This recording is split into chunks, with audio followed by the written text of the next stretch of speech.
ಎಲ್ಲರಿಗೂ ನಮಸ್ಕಾರ. ನೀವೇನಾದರೂ ವೋಟರ್ ಐ ಡಿ ಅಪ್ಲಿಕೇಶನ್ ಹಾಕೀನಿ ಅಥವಾ ತಿದ್ದುಪಡಿಯಾಗಿ ಹಾಕೀನಿ ಇಲ್ಲ ಹೊಸ ಅಪ್ಲಿಕೇಶನ್ ಹಾಕೀನಿ ಅಂದರೆ ನೀವು ಹೆಂಗೆ ಸ್ಟೇಟಸ್ನ ಟ್ರ್ಯಾಕ್ ಮಾಡ್ಬೋದು, ಚೆಕ್ ಮಾಡ್ಬೋದು ಅನ್ನೋದನ್ನ ನಾ ಈ ವಿಡಿಯೋ ಒಳಗೆ ನಿಮ್ಗೆ ತಿಳಿಸ್ಕೊಡ್ತೀನಿ. ಫಸ್ಟ್ ನೀವು ಇದು ಫೋನಲ್ಲಾದರೂ ಚೆಕ್ ಮಾಡ್ಬೋದು, ಕಂಪ್ಯೂಟರಲ್ಲಾದರೂ ಲ್ಯಾಪ್ಟಾಪಲ್ಲಾದರೂ ಸೇಮ್ ಹೀಗೆ ಚೆಕ್ ಮಾಡೋದಿರುತ್ತೆ.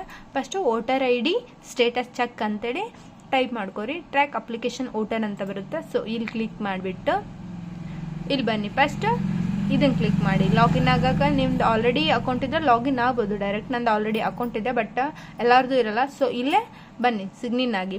ಸೊ ನಿಮ್ಮ ಮೊಬೈಲ್ ನಂಬರು ಮತ್ತು ಮೇಲ್ ಐ ಡಿ ಸ್ಕಿಪ್ ಮಾಡಿ. ಮೊಬೈಲ್ ನಂಬರ್ ಹಾಕಿ ಮೇಲ್ ಐ ಡಿ ಸ್ಕಿಪ್ ಮಾಡಿ.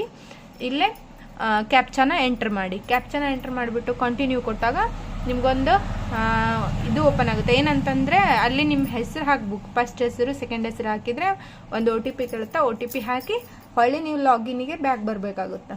ಲಾಗಿನಿಗೆ ಬಂದಾಗ ನೀವು ಇಲ್ಲಿ ನಂಬರ್ ಹಾಕಿಬಿಟ್ಟು ಕ್ಯಾಪ್ಚಾ ಎಂಟ್ರ್ ಮಾಡಿಬಿಟ್ಟು ಲಾಗಿನ್ ಮಾಡಬೇಕಾಗುತ್ತೆ. ಓಕೆ,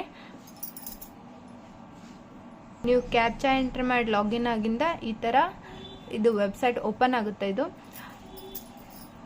ಒ ಟಿ ಪಿ ಬಂದಿರುತ್ತೆ. ಒ ಟಿ ಪಿ ಹಾಕಿ ಓಪನ್ ಮಾಡಬೇಕಾಗುತ್ತೆ. ಇಲ್ಲೇ ಟ್ರ್ಯಾಕ್ ಅಪ್ಲಿಕೇಶನ್ ಸ್ಟೇಟಸ್ ಅಂತ ಇದೆ. ಓಕೆ, ಇಲ್ಲೇ ಟ್ರ್ಯಾಕ್ ಅಪ್ಲಿಕೇಶನ್ ಸ್ಟೇಟಸ್ ಅಂತ ಇದೆ. ಕ್ಲಿಕ್ ಮಾಡಿ. ನಿಮ್ಗೆ ಅವ್ರು ಒಂದು ಫಾರ್ಮ್ ಕೊಟ್ಟಿರ್ತಾರಲ್ಲ, ಅದರೊಳಗೆ ನಂಬರ್ ಇರುತ್ತೆ. ಆ ನಂಬರ್ನ ನೀವು ಇಲ್ಲೇ ಎಂಟ್ರಿ ಮಾಡಬೇಕಾಗುತ್ತೆ. ಈ ಥರ ಎಂಟ್ರಿ ಮಾಡಿ ಸಬ್ಮಿಟ್ ಕೊಡಿ.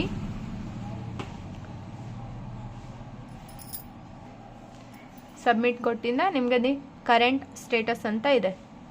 ಓಕೆ, ಈ ಥರ ತೋರಿಸುತ್ತೆ. ಇದೇನಾದರೂ ಆಗಿದ್ದರೆ F U R submitted completed ಅಂತ ಬರುತ್ತೆ. ಇಲ್ಲಿ ನಿಮಗೆ ಹೊಸದಾಗಿ ಏನಾದರೂ ನೀವು ಅಪ್ಲಿಕೇಶನ್ ಹಾಕಿದರೆ ಇಲ್ಲಿ ನಿಮ್ಗೊಂದು ನಂಬರ್ ಬರುತ್ತೆ, ವೋಟರ್ ಐ ಡಿ ನಂಬರ್. ಹಾಗೆ ನೀವು ಡೌನ್ಲೋಡ್ ಮಾಡ್ಕೋಬೇಕು, ಹೇಗೆ ಮಾಡ್ಕೋಬೇಕು ಅನ್ನೋದನ್ನು ನೆಕ್ಸ್ಟ್ ವಿಡಿಯೋ ಒಳಗೆ ನಾನು ನಿಮಗೆ ತಿಳಿಸ್ಕೊಡ್ತೀನಿ.